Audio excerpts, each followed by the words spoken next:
ಸ್ವರಗಳಿವೆ ಗಮಕಗಳು ಚಂದ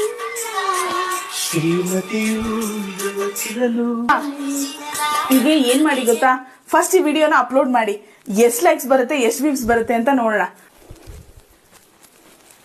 ರೀ video upload ಮಾಡಿದ್ವಲ್ಲ, ಎಷ್ಟು ಲೈಕ್ಸ್ ಬಂತು ಎಷ್ಟು ವ್ಯೂಸ್ ಬಂತು?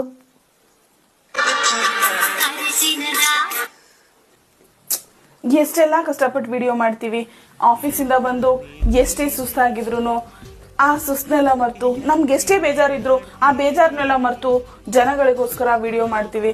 ಆದ್ರೆ ಜನ ಒಂದ್ ಲೈಕ್ ಕೊಡೋದಕ್ಕೂ ಯೋಚನೆ ಮಾಡ್ತಾರಲ್ರಿ. ಬೆಂತಟ್ಟದೆ ಯಾಕೆ ನಗುತ್ತಿದೆ